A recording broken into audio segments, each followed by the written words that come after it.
आप सभी को छठ पर्व की हार्दिक शुभकामनाएं। हिंदू पंचांग के अनुसार कार्तिक मास के शुक्ल पक्ष की चतुर्थी से सप्तमी तिथि तक छठ महाव्रत मनाया जाता है। इसमें भगवान सूर्य देव की पूजा होती है और छठी मैया की पूजा होती है। छठ व्रत खास तौर पर पुत्र प्राप्ति के लिए और संतान की दीर्घायु के लिए रखा जाता है।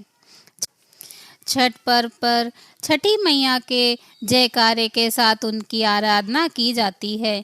यह पर्व पूरे भारत में बड़े धूमधाम के साथ मनाया जाता है।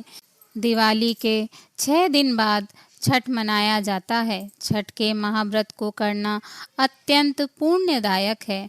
छठ व्रत सबसे महत्वपूर्ण रात्रि कार्तिक शुक्ल की षष्ठी तिथि को होती है। सूर्योपासना का यह महापर्व 4 दिनों तक मनाया जाता है।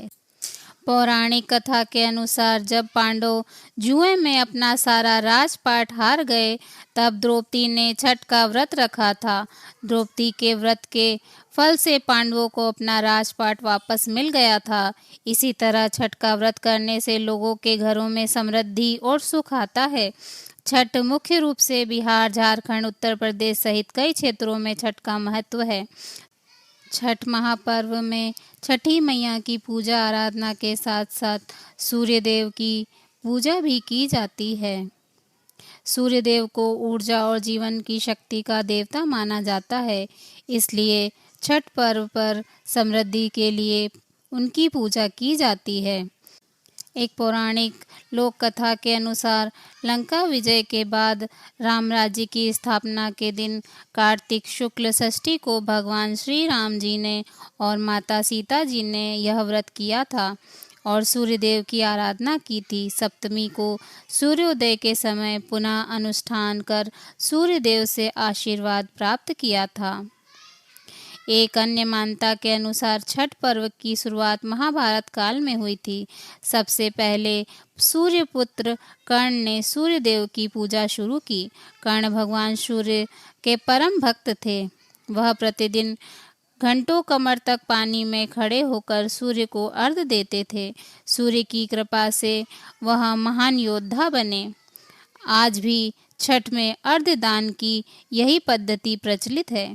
कुछ कथाओं में पांडवों की पत्नी द्रौपदी द्वारा भी सूर्य की पूजा करने का उल्लेख है। वे अपने परिजनों के उत्तम स्वास्थ्य की कामना और लंबी उम्र के लिए नियमित सूर्य भगवान की पूजा किया करती थी। एक कथा के अनुसार राजा प्रियव्रत और उनकी पत्नी मालिनी संतान सुख से वंचित थे। इस बात से राजा रानी काफ़ी दुखी रहते थे। एक दिन उन्होंने संतान प्राप्ति के लिए महर्षि कश्यप से पुत्रेष्टि यज्ञ करवाया। महर्षि ने यज्ञ संपन्न करने के बाद मालिनी को खीर दी।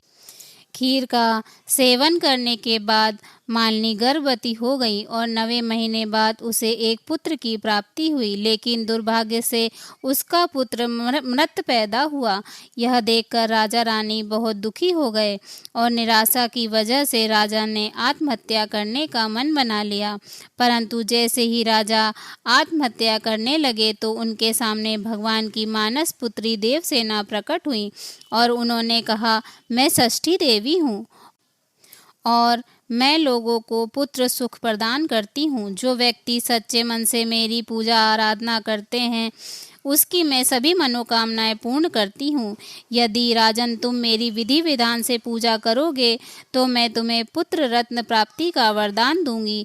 देवी के कहे अनुसार राजा प्रियव्रत ने कार्तिक शुक्ल की षष्ठी तिथि को देवी षष्ठी की पूजा की। इस पूजा के फलस्वरूप रानी मालिनी एक बार फिर से गर्भवती हुई और 9 महीने बाद उन्हें एक सुंदर पुत्र की प्राप्ति हुई।